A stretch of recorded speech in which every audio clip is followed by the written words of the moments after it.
bola jog biatenge tanah Jawa mbok usik-usik. Kamar dikanar mbok ganggu ki cangkemmu apa? Cok. Ya kowe ra seneng wayang ra seneng cangkem kowe. Bakane sajur walang-walang kowe. Rumah sawar dadi apa kowe? Iya. Dadi apa kowe? Assalamualaikum warahmatullahi wabarakatuh. Alhamdulillahirabbil alamin.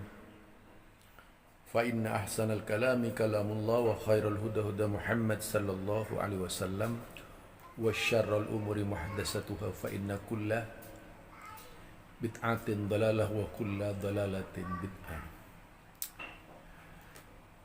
Kembali bersama saya Zulkarnain El-Maduri. Saya ingin mengulang peristiwa masa lalu yang menimpa Khalid Basalamah. Kita akan mencoba mengisahkan seluruhnya dalam bentuk yaitu peristiwa yang terjadi dari masa ke masa, kemudian mendatangkan protes yang dilakukan oleh umat Islam sebagai karomah Khalid Basalamah ya. Kita katakan ini karomah Khalid Basalamah. Bagaimana kemudian seluruh cendekiawan muslim bergerak yaitu melakukan protes terhadap Gus Miftah ketika itu. Saya pikir karomah itu cuma ada di NU, ternyata juga ada di Salafi. Nah, mari kita lihat tontonan pertama, yaitu pernyataan Gus Miftah ya, dengan ucapan-ucapannya yang cukup tajam itu yang mengundang reaksi, termasuk pengantarnya tadi berkaitan dengan videonya beliau ya. Ini hanya sebagai sebuah peringatan kepada seluruh umat Islam agar tidak menyakiti hati orang. Nah, mari kita tonton ya. Kamu siapa? Aku tahu jenggotmu panjang tapi belum tua.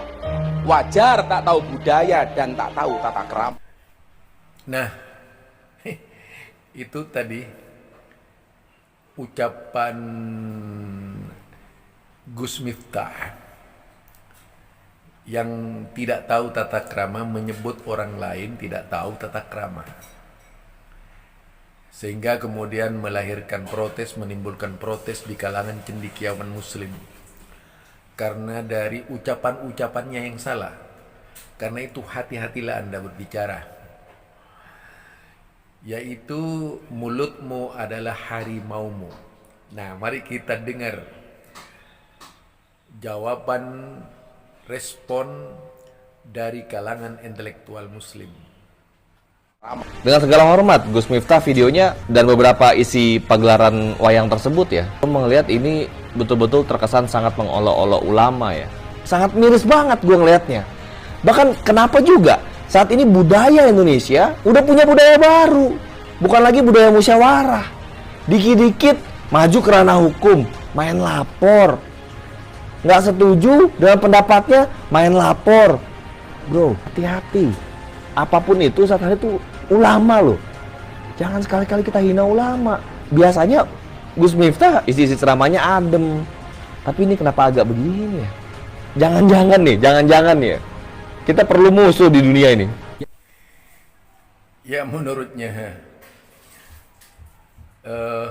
dunia ini seolah-olah perlu musuh. Harus ada permusuhan, harus ada persaingan. Bagaimana seorang Gus Miftah yang tiba-tiba muncul dan geram terhadap Khalid Basalamah ketika itu.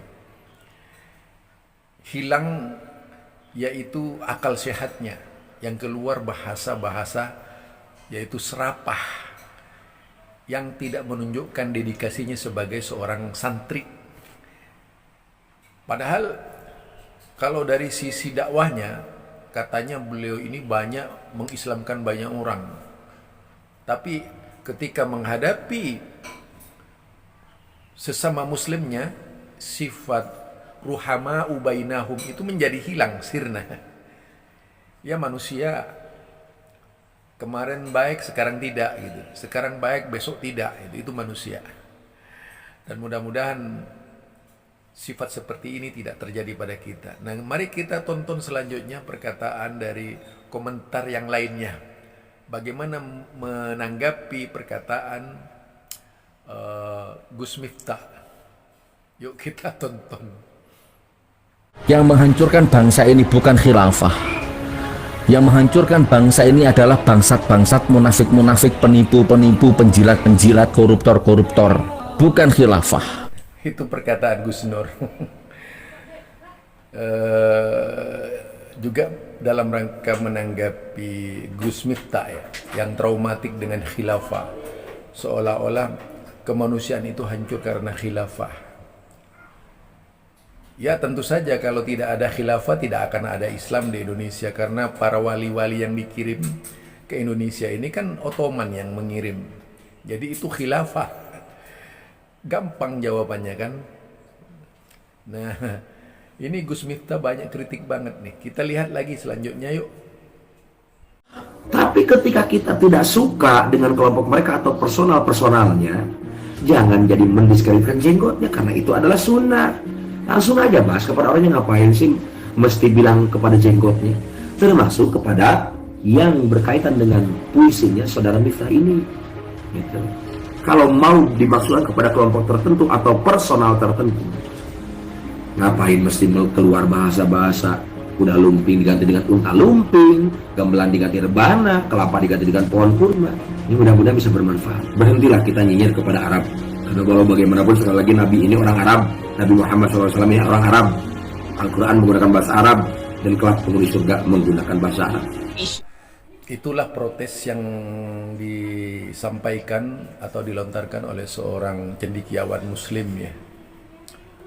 Juga menjadi gerah dengan sikap Gus Miftah ketika mengkritisi Khalid Basalamah, menuai kritik dari banyak orang. Ya itu kesalahan Gus Miftah. Harusnya sebagai seorang tokoh umat memposisikan diri sebagai teladan, bukan memposisikan diri sebagai bapaknya setan gitu. Tapi sebagai teladan. Kalau kita memposisikan diri sebagai bapaknya setan, ya tentu akan mengikuti hawa nafsu. Nah, kalau memposisikan diri sebagai teladan, umat kan senang. Dan jangan pernah mengajak umat berpikir ala setan. Mari kita tonton selanjutnya. Isu rutin yang akan diupload lagi dalam upaya untuk yang menguji sebetulnya daya tahan sosial kita, bahwa pemerintah sebetulnya sedang kekurangan atau sedang bangkrut secara material, secara ekonomi terutama. Itu pernyataan Rocky Gerung. Lebih pada perspektif politik di dalam memahami Gus Miftah. Nah, bagaimana ini sikap dari seorang yang juga ahli hukum ketika melihat gaya Gus Miftah menghujat Ustadz Khalid Basalamah. Kepolisian, khususnya Polda Jawa Tengah, segera menangkap Miftah dan kawan-kawan atas pembuatan video yang menghina dan melecehkan agama Islam serta suku tertentu khususnya Arab. Beliau ini meminta kepolisian melaporkan Gus Miftah ya, sebagai tertuduh dianggap melecehkan dan merendahkan seseorang. Tapi biasanya kalau dari pihak Khalid Basalamah melaporkan, itu prosesnya mah dipending gitu ya. Tapi kalau dari pihak para pendukung bisanya cepat tuh prosesnya. Yang kadang-kadang hukum kita ini perlu dimasukkan ke kamar bedah dulu gitu. Biar sehat. Barangkali banyak bagian onderdil hukum yang perlu diperbaiki sehingga hukum itu bisa berjalan lancar. Mungkin kurang darah dan sebagainya. Atau lagi kena penyakit yang berbahaya itu. Lah itulah peristiwa demi peristiwa yang menimpa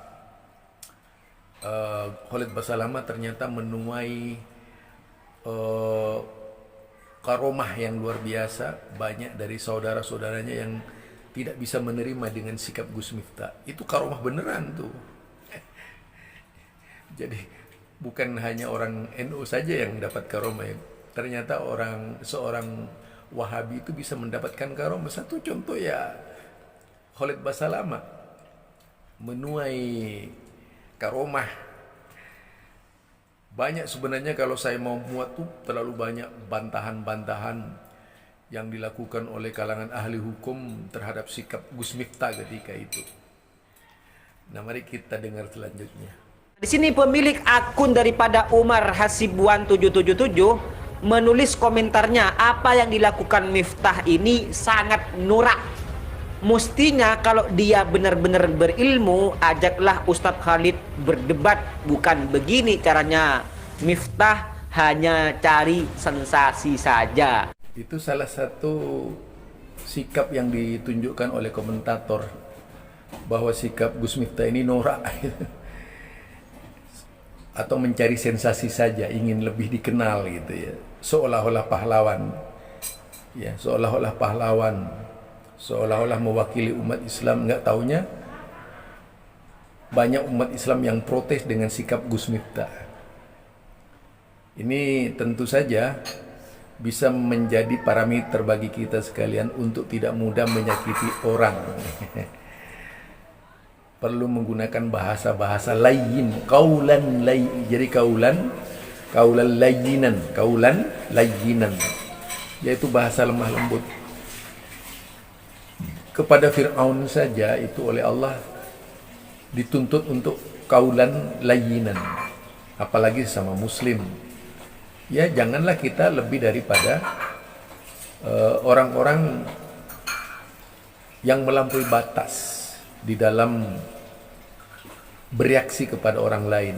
Wajar-wajar sajalah gitu. Tetapi pada akhirnya kita lihat babak akhir dari perjalanan Gus Miftah dan Khalid Basalamah ini, endingnya luar biasa, sangat baik. Ini ending bagi seorang muslim ya, yang tentu saja untuk saling memaafkan. Kita lihat endingnya ini menarik, saudara. Pertemuan di Mekah itu mengakhiri dendam, yaitu sesama muslim. Karena kalau di Mekah itu masih membawa dendam, dari Mekah membawa dendam, berarti hajinya haji mardud. Nah, inilah mari kita tonton bersama dari dua orang yang terkenal, populer, tapi meskipun dengan kualitas yang berbeda ya. Itu menjadi orang yang kemudian saling menebar kasih sayang. Inilah akhir perjalanan pertengkaran Khalid Basalamah, Gus Miftah dengan Khalid Basalamah. Pertarungan pemikiran antara antara Gus Miftah dengan Ustadz Khalid Basalamah. Akhirnya pertarungan pemikiran itu, gulat pemikiran itu berakhir ketika melaksanakan ibadah haji di Mekah. Yuk kita tonton.